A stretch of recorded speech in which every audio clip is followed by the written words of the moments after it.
Bismillahirrahmanirrahim. Kita mulai. Assalamualaikum warahmatullahi wabarakatuh. Alhamdulillahi rabbil alamin. Wa bihi nasta'inu ala umuri dunya waddin. Wassalatu wassalamu ala asyrafil anbiya'i wal mursalin habibina Muhammadin wa ala alihi wa sahbihi ajma'in wa man tabi'ahum bi ihsanin ila yaumiddin. Qala Allah Ta'ala fi kitabihil karim, ya ayyuhalladzina amanu taqullaha haqqa tuqatih wa la tamutunna illa wa antum muslimun. Amma ba'du, Allahumma 'allimna ma yanfa'una wanfa'na bima 'allamtana wa zidna 'ilma wa arina al-haqqa haqqan warzuqna ittiba'ah wa arina al-batila batilan warzuqna ijtinabah. Allahumma 'allimna ma yanfa'una wanfa'na bima 'allamtana wa zidna 'ilma. Waqtul Islam ma'azani Allah wa iyyakum, para jamaah, para hadirin sekalian yang dirahmati Allah Subhanahu wa taala. Insyaallah pada kesempatan yang mulia ini kita akan melanjutkan kajian kita dari kitab At-Ta'dhim Al-Ilmi karya Syekh Shalih Al-Utsaimin hafizahullah taala, salah satu ulama besar di kerajaan Saudi Arabia yang memiliki julukan memiliki 1000 guru, yaitu Syekh Shalih ibn Abdullah ibn Hamad Al-Utsaimin hafizahullah taala. Alhamdulillah, kitab ini yang berjudul Ta'dhim Al-Ilmi, bagaimana memuliakan ilmu, telah kita bahas pada pertemuan yang lalu, yaitu seputar muqaddimah dari kitab ini. Dan insyaallah pada pertemuan hari ini kita akan bahas tentang kaidah yang pertama dan kaidah yang kedua. Kaidah yang pertama sebelumnya telah kita bahas secara ringkas seputar tentang membersihkan wadahnya dari ilmu yang disebutkan oleh Syekh, yaitu wi'aul ilmi. Maka kita akan baca seringkas untuk kaidah yang pertama dan kita akan jelaskan sedikit untuk kaidah yang pertama. Qala al-mu'allif rahimahullahu taala, al-ma'qidul awwali, kaidah yang pertama, al-ma'qidu. Al-ma'qid ini artinya kaidah atau pondasi. Pondasi yang pertama yaitu tathhir wi'aul ilmi, yaitu mensucikan wadahnya ilmu, wa huwal qalbi, yaitu hati. Maksud Syekh, wadah dari ilmu ini adalah hati. Wadahnya ilmu hati atau pikiran? Hati atau pikiran? Kita memahami sesuatu menggunakan hati atau pikiran? Bukan pikiran.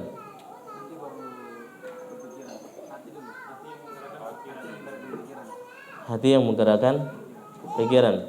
Taib. Kalau begitu ibu-ibu biasanya lebih lurus pemikirannya, karena ibu-ibu sedikit-sedikit pakainya hati. Kalau laki-laki semuanya pakai pikiran. Yang lurus mana ini? Baik. Ketika kita mendapati suatu maklumat, mendapati suatu ilmu, maka yang tahapan yang pertama kali kita lakukan adalah kita memahaminya dengan akal kita. Kemudian kita luruskan itu dengan hati kita, apakah itu sesuai atau tidak. Kemudian ditutup itu dengan Al-Qur'an dan hadis Nabi sallallahu alaihi wasallam. Maka akal dan hati ini tidak boleh bertentangan dengan Al-Quran dan hadis Nabi sallallahu alaihi wasallam. Akal dan hati ini tidak boleh bertentangan dengan Al-Quran dan hadis Nabi sallallahu alaihi wasallam. Ketika kita dapati suatu maklumat, maka kita tundukkan itu dulu, kita pahami dengan akal kita. Kemudian resapi, mentadabburi, mengambil hikmahnya dengan hati kita. Kita percontohkan, permisalkan dengan kehidupan kita sehari-hari, dengan ayat-ayat kauniyah dari Allah Subhanahu wa taala. Ketika kita sudah bisa merasapinya dengan hati kita, maka tundukkanlah itu di hadapan ayat Allah dan sabda Nabi sallallahu alaihi wasallam. Namun jangan dibalik. Tidak boleh kemudian ayat ini ataupun hadis tunduk terhadap pikiran kita, akal kita ataupun perasaan kita. Contohnya ini yang biasa terjadi di kalangan para ummahat, ayat-ayat tentang ayat-ayat tentang poligami. Baik. Ini bertentangan dengan hati dan fitrah seorang wanita. Mereka sejatinya menolak untuk disyirikkan, kalau dibilangnya diduakan. Mereka menolak untuk diduakan. Namun perasaan itu tidak boleh kemudian digunakan untuk menentang ayat-ayat Allah Azza wa Jalla. Kemudian perasaan. Kalau pikiran, ini laki-laki. Biasanya laki-laki menggunakan pikiran mereka. Contohnya nafkah. Kalau tidak dengan riba ini, saya bagaimana kasih makan anak istri saya? Menggunakan akalnya. Dia tundukkan akalnya di hadapan hawa nafsu yang bertentangan dengan Al-Quran dan hadis Nabi SAW.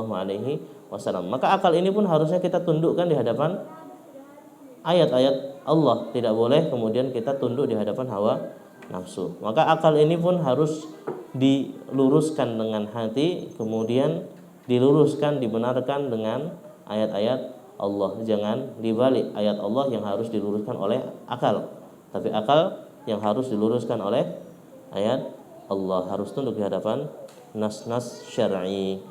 Paham sampai sini? Namun wadah itu adalah wadah dari ilmu ini adalah di hati, kata Syekh. Karena hati seorang manusia ini seperti layaknya kertas yang ketika dia berbuat maksiat maka akan muncul rona-rona hitam di dalam hati tersebut. Allah Subhanahu wa taala berfirman, "Kalla bal rana ala qulubihim ma kanu yaksibun." Masya Allah, ini anak-anak kecil malah hafal. Kalla bal, sekali-kali tidak, rana ala qulubihim, warna hitam yang ada di hati mereka ini, bima kanu yaksibun, tersebab karena dosa-dosa yang mereka perbuat dari dahulu. Maka membersihkan hati ini sebelum menuntut ilmu adalah sesuatu yang merupakan kewajiban. Kata Syekh, wa taharatul qalbi tarji'u ila aslaini 'azimain.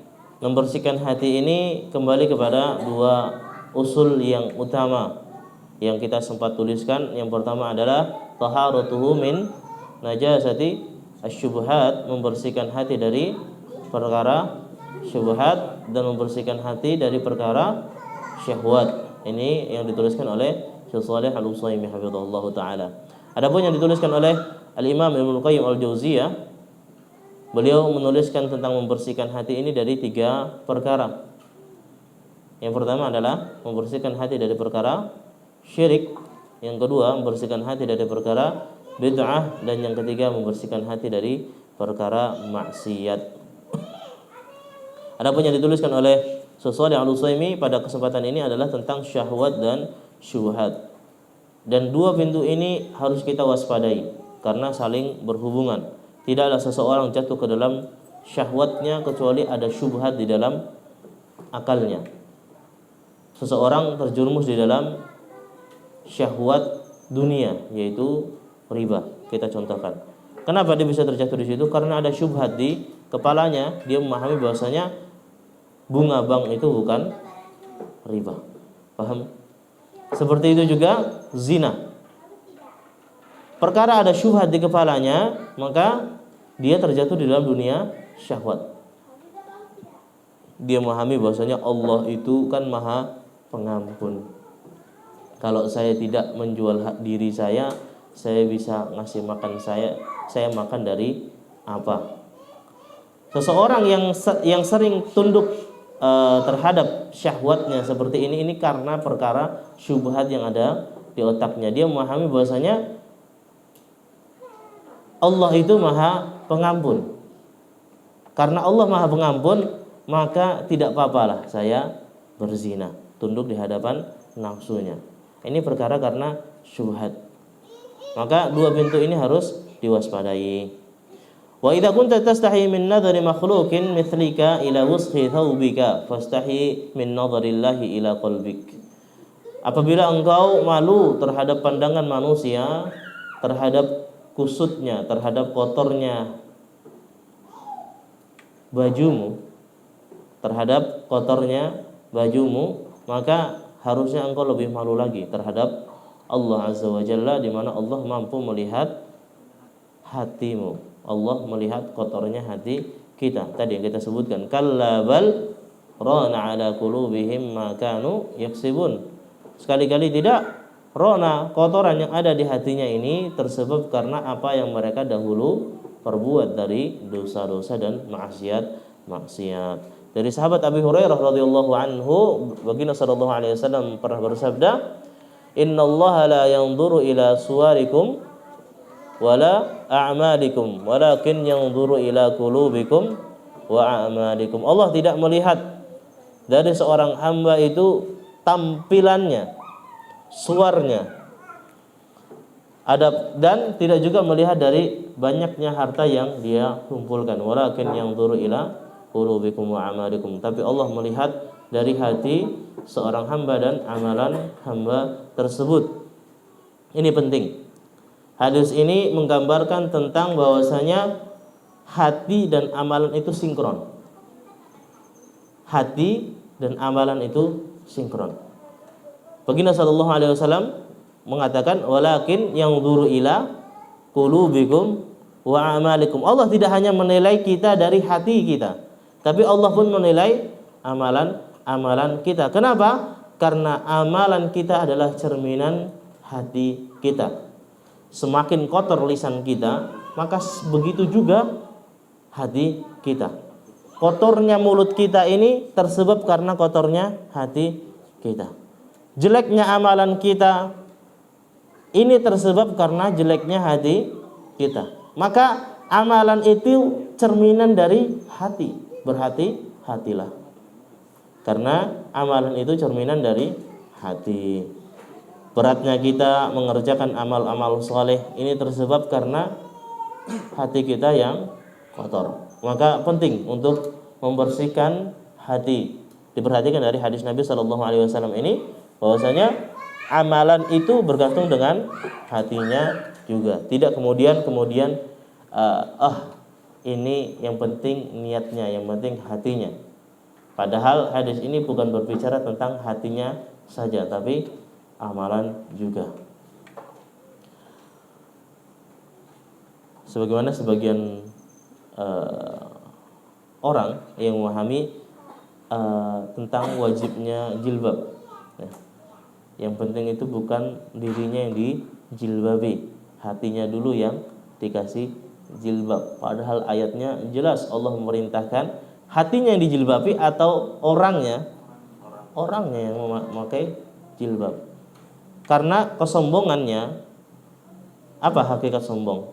Definisi dari sombong, batrul haq wa ghamdun nas, menolak kebenaran dan merendahkan manusia. Ini hakikat dari kesombongan. Maka ketika dia mengatakan seperti itu, yang penting hatinya yang dijilbabi, tubuhnya tidak usah dulu, ini sebenarnya sedang menolak kebenaran dari Allah. Inilah hakikat dari sombong. Kemudian akhirnya merendahkan manusia. Ujung-ujungnya dari kalimat dia ketika dia mengatakan yang penting hatinya dijilbabi dulu. Ujung dari kalimatnya apa? Jangan seperti dia sudah berjilbab tapi munafik. Paham? Hakikat kesombongan ada gambarannya pada wanita-wanita yang menolak jilbab. Mereka mengatakan yang penting hatinya dijilbabi, jangan seperti mereka yang sudah jilbab tapi munafik. Dia sudah menolak kebenaran, kemudian dia merendahkan manusia. Sombong bukan? Pas dengan definisinya? Pas. Baik. Ini perlu dipahami. Faman tahara qalbuhu fil ilmi halla wa man lam yarfa' minhu najasatuhu wada'ahu al-ilmu wartahala. Maka siapa yang membersihkan hatinya, maka pantas baginya ilmu untuk singgah di hatinya. Wa man lam yarfa' minhu najasatuhu, adapun mereka yang tidak ingin membersihkan hatinya dari najis-najis yang disebutkan oleh Syekh tadi, wada'ahu al-ilmu, maka ilmu akan meninggalkannya, wartahala, dan pergi meninggalkan orang tersebut. Qala Sahal bin Abdullah, berkata Imam Sahal bin Abdullah rahimahullah, haramun ala qalbin ayyadkhulahu an-nur wa fihi syai'un mimma yukrihu Allah azza wa jalla. Haram bagi setiap hamba, bagi setiap hati yang di dalamnya dimasuki ilmu. Haram bagi hati untuk dimasuki ilmu, mohon maaf. Wa fihi syai'un mimma yukrihullahu ta'ala, dan di dalam hati tersebut ada sesuatu yang Allah sangat benci. Di dalam syarah kitab Ta'dhimul Ilm ini Syekh pernah menukilkan sebuah ayat.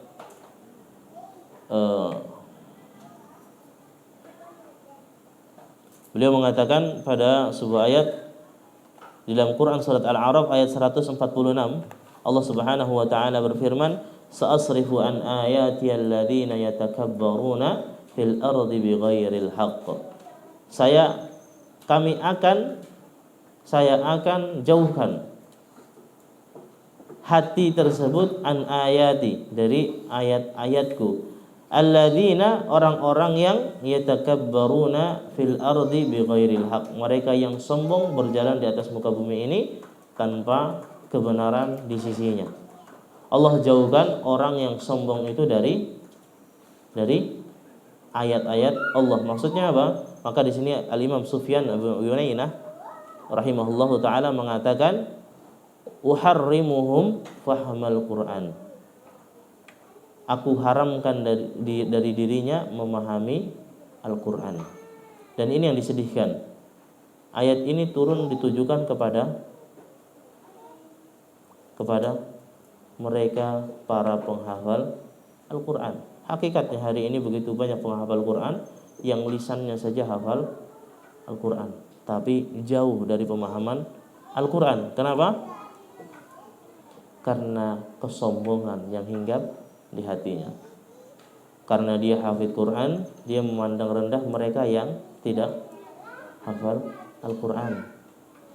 Contohnya, mungkin ini sering terbetik pada para penuntut ilmu yang memiliki hafalan Al-Quran.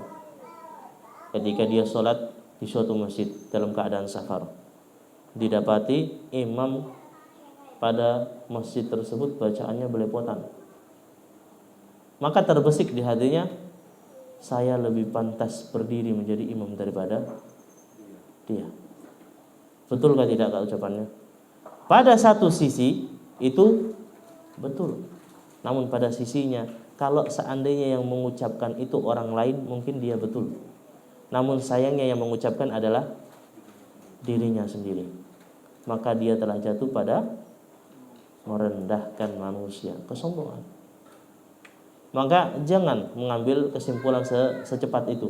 Jangan-jangan memang di kampung tersebut karena kita cuma singgah, memang tidak ada seorang yang ahli di dalam ilmu Quran. Maka adanya beliaulah yang sudah sepuh ini yang paling pantas di antara banyaknya masyarakat.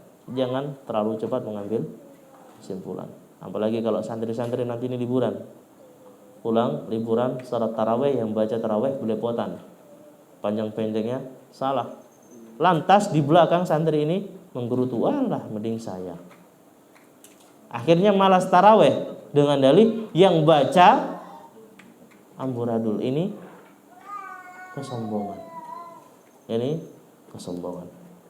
Baik, perlunya kita memeriksa hati kita. Jangan sampai di dalam hati kita ada sesuatu yang Allah benci, sehingga kemudian Allah jauhkan kita dari memahami Al-Quran.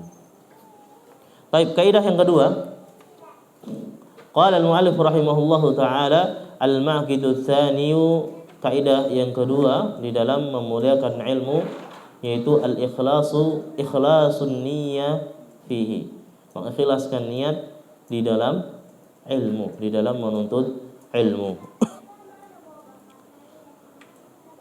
Qala hafizahullah ta'ala, inna ikhlasal a'mali asasu qabuliha wa sullamu wusuliha. Qala ta'ala, wa ma umiru illa liya'budullaha mukhlishina lahuddin hunafa. Pada Quran surat Al-Bayyinah ayat kelima, Allah Subhanahu wa taala mengatakan, dan tidaklah aku merintahkan mereka, orang-orang Bani Israel ini, orang-orang Yahudi ini, illa liya'budullah, kecuali hanya sekedar mentauhidkan Allah, mukhlishina lahuddin, satu-satunya Allah di dalam peribadatannya, yaitu mengesahkan atau mentauhidkan Allah di dalam peribadatan. Maka pentingnya kita ikhlas. Apa definisi ikhlas? Definisi ikhlas: memperuntukkan ibadah hanya kepada Allah. Ini ikhlas. Ikhlas di dalam amalan yaitu memperuntukkan ibadah ini hanya kepada Allah. Maka ikhlas di dalam menuntut ilmu pun perlu. Kita peruntukkan niat ikhlas. Niat menuntut ilmu ini ikhlas hanya untuk Allah.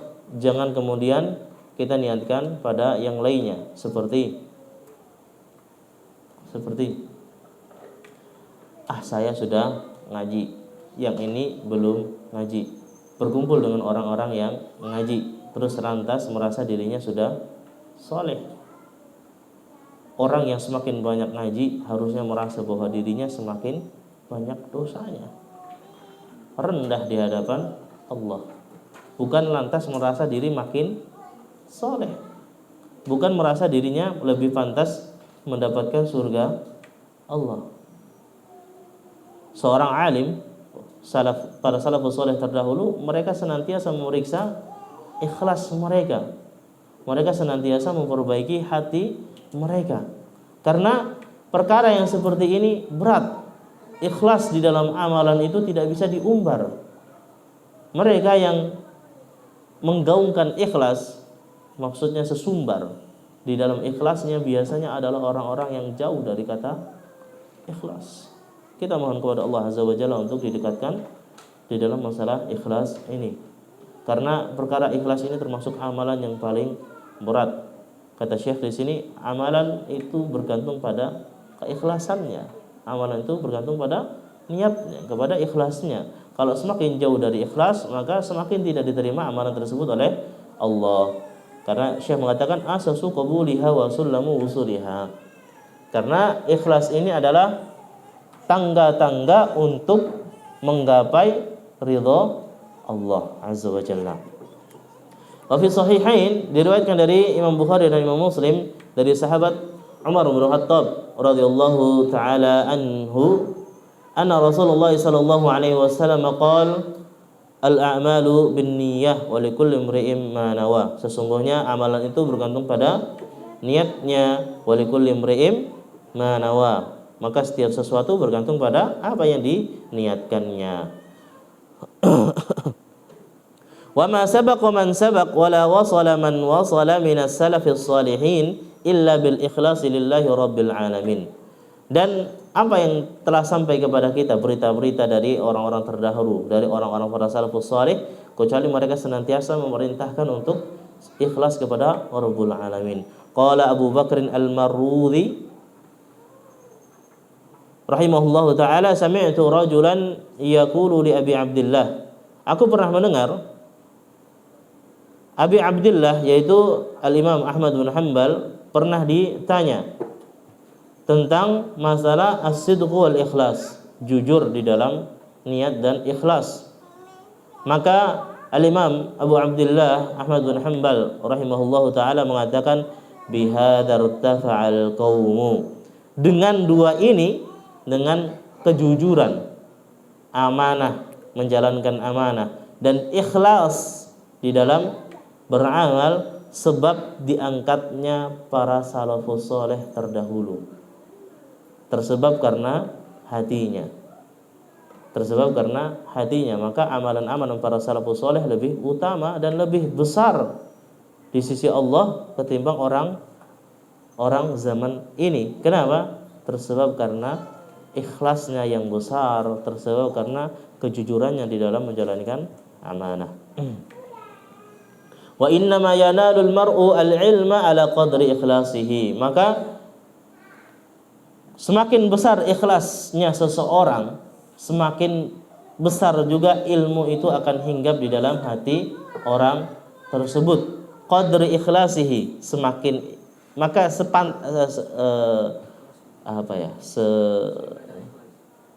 sebanding lurus ya, sebanding lurus dengan ikhlasnya. Ilmu itu akan hinggap di hati seseorang ketika ikhlasnya itu sebanding lurus. Semakin besar ikhlasnya, semakin banyak ilmu yang didapat. Semakin besar lagi, semakin banyak lagi ilmu. Semakin dia mengecilkan ikhlas di dalam menuntut ilmu, semakin kecil, semakin sedikit ilmu yang digapai. Wal ikhlasu fil ilmi yakumu ala arba'ati usulin biha tatahaqqaqu niyatul ilmi lil muta'allim idza qasadaha. Dengan ikhlas ini, wal ikhlasu fil ilmi, ikhlas di dalam menuntut ilmu ini dibangun atas 4 usul. Saya sudah ikhlas menuntut ilmu. Betulkah tidak ikhlas kita dalam menuntut ilmu ini tergantung pada 4 hal. Bergantung pada 4 hal. 4 hal ini harus ada di dalam niat kita dalam menuntut ilmu. Ketika 4 ini ada, maka terpenuhilah yang disebutkan ikhlas di dalam ilmu. Paham? 4 usul ini. Yang pertama, raf'ul jahli an nafsihi. Niat ikhlas di dalam menuntut ilmu yang pertama haruslah di dalam rangka mengangkat kebodohan pada dirinya sendiri, bi ta'rifiha ma 'alaiha minal 'ubudiyat wa iqafiha ala maqasidil amri wan nahyi. Dengan dia mengetahui apa-apa yang diwajibkan Allah kepadanya dari perkara-perkara ibadah dan dia menegakkan dari amar ma'ruf dan nahi mungkar. Dia mempelajari ilmu untuk mengangkat kebodohan pada dirinya sendiri terlebih dahulu. Maka apa yang disebutkan oleh Fadilatul Ustaz Armin Halim rahimahullahu taala betul. Tujuan kita mempelajari tauhid itu bukan untuk kemudian menendang seseorang, menjustifikasi seseorang, menghujat, menghina, mengkapling surga miliknya sendiri, bukan. Kata Fadilatul Ustaz Armin Halim untuk menumbuhkan hakikat ubudiyah. Kita mempelajari tauhid ini bukankah untuk agar kita semakin ikhlas di dalam beribadah kepada Allah? Bukankah kita menuntut ilmu ini agar semakin benar sholat kita? Betulkah wudhu kita selama ini? Betulkah cara sholat kita selama ini? Bukankah tujuan kita belajar ini bukan untuk menendang manusia, untuk merendahkan manusia yang lainnya? Maka ini salah ketika menuntut ilmu untuk menjatuhkan sesama hamba Allah. Kita menuntut ilmu itu untuk meningkatkan, memunculkan hakikat ubudiyah. Semakin khusyuk salat kita, semakin panjang sujud kita, semakin dalam doa kita. Ini tujuan kita mempelajari tauhid, bukan untuk merendahkan manusia. Silakan disimak apa yang disampaikan oleh Fadilatul Ustaz Armin Halim di dalam YouTube ada. Judulnya Untukmu yang berjiwa hanif. Antum dengarkan baik-baik, antum meresapi apa yang disampaikan oleh beliau, maka antum akan pahami dakwah salaf, manhaj salaf itulah yang beliau sampaikan. Bukan untuk bikin kelompok, bukan untuk beryayasan, namun untuk meningkatkan hakikat ubudiyah. Antum dengarkan baik-baik ceramahnya sampai selesai. Insyaallah menetes hati antum, menetes air mata antum. Dan inilah ceramah yang pertama kali saya dengarkan tentang manhaj salaf. Dulu saya tidak begitu ngerti tentang manhaj salaf. Saya mengenal tauhid itu pertama kali ketika orang tua saya mengajak saya daurah tauhid pertama di Papua. Pertama di Papua tahun sekitar 2002 2003 di Pondok Hidayatullah Holtekam. Ketika itu pematerinya Ustadz Dede. Beliau masih hidup. Beliau sekarang punya pesantren sendiri di Sulawesi. Ustadz Dede yang mengajarkan kitab tauhid. Dari situ saya mengetahui, oh ternyata tauhid itu ada 3. Saya masih SD. Dan saya tidak tahu itu apa itu salaf. Ketika saya mendengarkan apa yang disampaikan Ustaz Armin Halim, dari situlah kita memahami manhaj salaf itu ternyata mengikuti metode pemahaman para sahabat di dahulu di dalam memahami Al-Quran dan hadis. Dan ternyata tujuan untuk mempelajari memurnikan ini bukanlah untuk apa-apa kecuali untuk kebaikan diri kita sendiri dan orang-orang yang kita sayangi. Ini yang pertama. Maka dengan niat seperti ini, raf'ul jahli an nafsi, mengangkat kebodohan dari diri sendiri, ini sudah menjadikan seseorang insyaallah ikhlas di dalam menuntut ilmu. Ats-tsani, yang kedua adalah raf'ul jahli anil khalqi bita'limihim wa irsyadihim fihi salahid dunyahum wa akhiratahum. Yang kedua adalah mengangkat kebodohan dari manusia, dari seluruh manusia, bita'limihim, dengan mengajarkan mereka, wa irsyadihim, dan merangkul mereka, menunjukkan kepada mereka, fihi, di dalam ikhlas ini, salahid dunyahum wa akhiratahum, demi kebaikan dunia dan akhirat mereka, tentunya dengan cara-cara yang bil hikmah wal mau'izatil hasanah.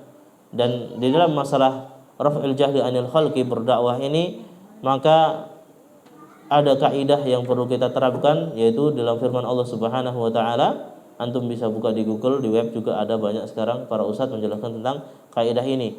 Allah Subhanahu wa taala berfirman, ud'u ila sabili rabbika bil hikmati wal mau'izatil hasanah. Serukanlah di dalam sabil rabbika, di dalam jalan Allah ini, dengan, maksudnya kita di dalam berdakwah itu dengan cara hikmah. Hikmah ini apa? Hikmah ini apa? Hikmah ini apa? Menempatkan sesuatu pada tempatnya, lawan dari zalim. Lawan dari zalim.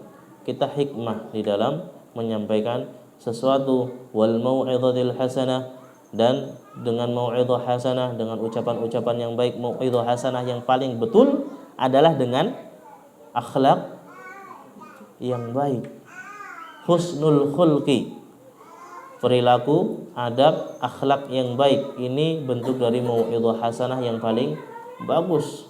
Bukankah kita telah mempelajari mau'izah hasanah di dalam khutbahnya Nabi sallallahu alaihi wasallam? Sebelum beliau membangun dakwah tauhid ini, beliau sudah terkenal dengan adab dan akhlaknya yang mulia. Maka perlu kita bangun itu di dalam diri kita, berakhlak. Agama ini tidak lepas dari akhlak yang mulia. Nabi sallallahu alaihi wasallam pernah bersabda, innama bu'itsu liutammima makarimal akhlak. Tidaklah aku diutus, kata baginda sallallahu alaihi wasallam, kecuali untuk menyempurnakan akhlak manusia. Akhlak ini terbangun di dalam dua asas.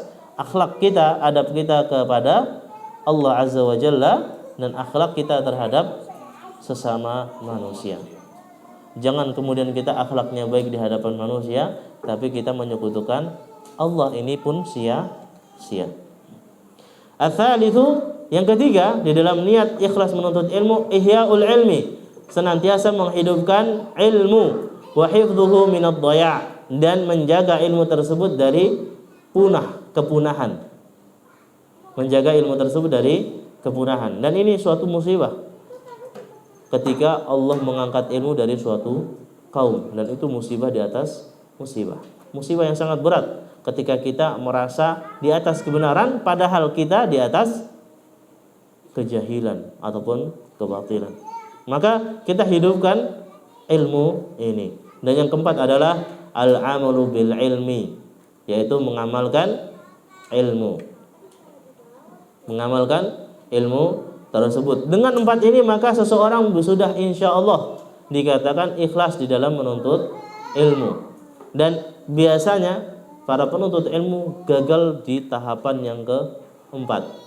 Dia sudah mempelajari dengan ikhlas, mondok ikhlas, tidak ada tuntutan dan paksaan, tapi berat untuk mengamalkan. Maka Syekh Shalih Al-Utsaimin mengatakan, wal ilmu sajaratun wa thamaruha al-amalu bihi. Ilmu itu ibarat pohon, dan buahnya dari pohon tersebut adalah pengamalan terhadap ilmu tersebut. Maka buah yang tidak ada pohon yang tidak ada buahnya ini kurang memikat. Kita nanam pohon cabai ya, Abu Hasyim.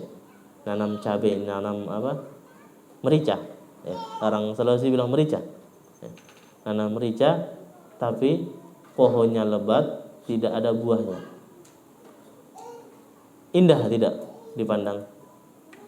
Tidak. Kita tanam tomat, pohonnya rindang, tapi tidak muncul tomatnya. Indah? Tidak. Tidak ada manfaatnya sama sekali untuk kita. Kecuali dia sudah berbuah mericanya, ya, mericanya tadi, cabenya, kemudian tomatnya, maka insya Allah yang seperti ini bermanfaat untuk manusia. Baik, kita lanjutkan sebentar. Kita selesaikan pada kaidah yang kedua.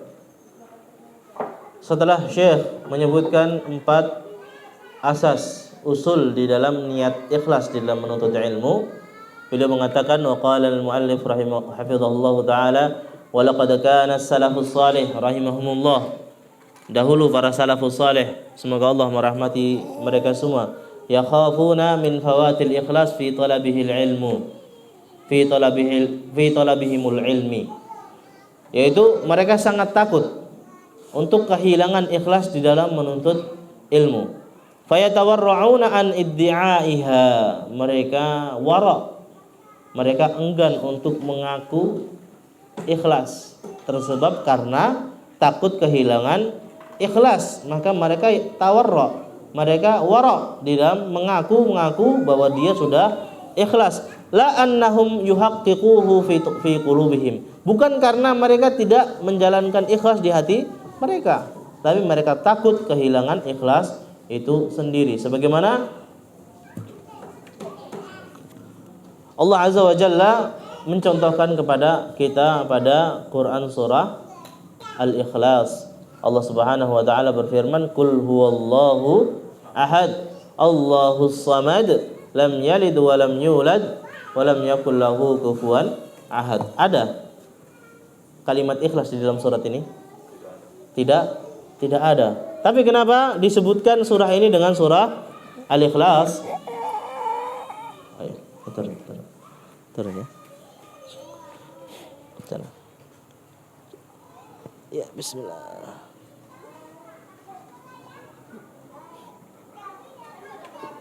Baik. Kenapa kemudian surah ini dinamakan Al-Ikhlas padahal di dalamnya tidak ada kalimat ikhlas satupun? Di situ disebutkan oleh para ulama, seperti itulah ikhlas. Seperti itulah ikhlas. Temanya ikhlas, tapi tidak boleh ada kalimat ikhlas di dalamnya. Temanya ikhlas, tapi tidak boleh ada kalimat ikhlas di dalamnya.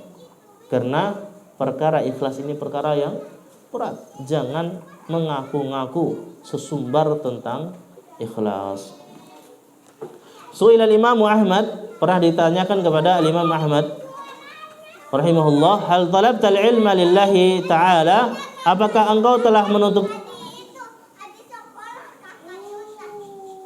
hal talabtal ilma lillah, apakah engkau telah menuntut ilmu ini lillah, semata-mata untuk Allah Azza wa Jalla? Faqala lillahi azizun, sungguh perkara ikhlas ini sangatlah berat. Maksud lillahi azizun, Allah maha agung, maksudnya berat. Ini ungkapan di dalam bahasa Arab, sungguh berat perkara ikhlas ini. Walakinnahu syai'un hubbiba ilayya fatalabtu, akan tetapi menuntut ilmu ini sesuatu yang Allah jadikan aku cinta terhadapnya. Aku cinta terhadap ilmu sehingga aku menuntut ilmu. Maka Al-Imam Ahmad Ibn Hanbal rahimahullah mengatakan, saya menuntut ilmu ini karena saya cinta ilmu. Beliau tidak ingin mengaku-ngaku ikhlas, karena perkara ini perkara yang berat dan gampang sekali hilang ikhlas tersebut. Wa man dhaya'al ikhlas fatahu ilmun katsir. Maka siapa yang telah kehilangan ikhlas, maka dia telah kehilangan ilmu yang begitu banyak. Wa khairun wafir, dan kebaikan-kebaikan yang mengalir begitu banyak di dalam keikhlasan tersebut. Fayam bagi liqasidi salamati, maka wajib sepantasnya bagi mereka yang menginginkan keselamatan, keberuntungan di dunia ataupun di akhirat, ayyatafaqqad hadzal asli, untuk senantiasa memperhatikan asli ini, maksudnya usus usul ini, yaitu ikhlas fi umuri kulliha, di dalam setiap perkaranya, daqiqiha wa jaliliha, di dalam perkara yang kecil ataupun perkara yang besar, sirriha wa alaniha, di dalam perkara yang tersembunyi ataupun yang tampak, hendaknya untuk memperhatikan ikhlas ini. Wa yahmilu ala hadha tafaqqudi shiddatu mu'alajatin niyyah, di dalam kehati-hatian kita di dalam menjaga ikhlas ini, diantaranya adalah caranya dengan senantiasa memperbarui niat, mengecek niat, mengoreksi diri sendiri, niat kita apakah sudah ikhlas atau belum. Qala Sufyan Ats-Tsauri rahimahullah, berkata Imam Sufyan Ats-Tsauri rahimahullah, ma 'alajtu syai'an, tidak ada sesuatu yang aku obati, asyadda, lebih serius, alayya, min niyati, dari niatku, li'annaha tataqallabu alayya, karena niat ini dia sering berbolak-balik, terombang-ambing, kadang ikhlas, kadang berubah niat itu untuk dunia, kadang sedikit-sedikit ini untuk popularitas. Awalnya ikhlas, namun seiring berjalan waktu dia berubah. Maka perlunya kita senantiasa memperbarui niat, mengoreksi niat kita. Qala Sulaiman Al-Hashimiyu rahimahullahu taala, rubbama uhadditsu bihaditsin wahidin waliyaniyatun. Suatu ketika aku pernah menyampaikan satu hadis, dan di awalnya aku menyampaikan hadis ini dengan niat ikhlas. Fa idza utitu ala ba'diha, kemudian datang kepadaku pada sebagian hadis yang lainnya, pada bagian part hadis yang lainnya, taghayyaratin niyati, berubah hati ini, niat ini. Fa idzal hadisul wahidu yahtaju ila niyatin. Aku menyampaikan satu hadis membutuhkan berkali-kali memperbarui niat untuk menyampaikan satu hadis. Beliau mengatakan, pernah saya sampaikan sebuah hadis, pada part hadis tersebut tiba-tiba niatku berubah. Faida al hadisul wahidu, hadis satu yang aku sampaikan ini membutuhkan ila niat, banyak niat, lurus niatnya, tiba-tiba berubah untuk popularitas, untuk terkenal, untuk yang lain sebagainya. Maka perlu kita memperbarui niat di dalam menuntut ilmu. Alhamdulillah telah kita selesaikan pada kaidah yang kedua ini di dalam ikhlas menuntut ilmu. Wassallallahu ala nabiyyina Muhammadin wa ala alihi wa sahbihi wasallam, wa akhiru da'wana alhamdulillahi rabbil alamin. Kita tutup dengan kafaratul majlis. Subhanakallahumma wa bihamdika asyhadu an la ilaha illa anta astaghfiruka wa atubu ilaik. Assalamualaikum warahmatullahi wabarakatuh.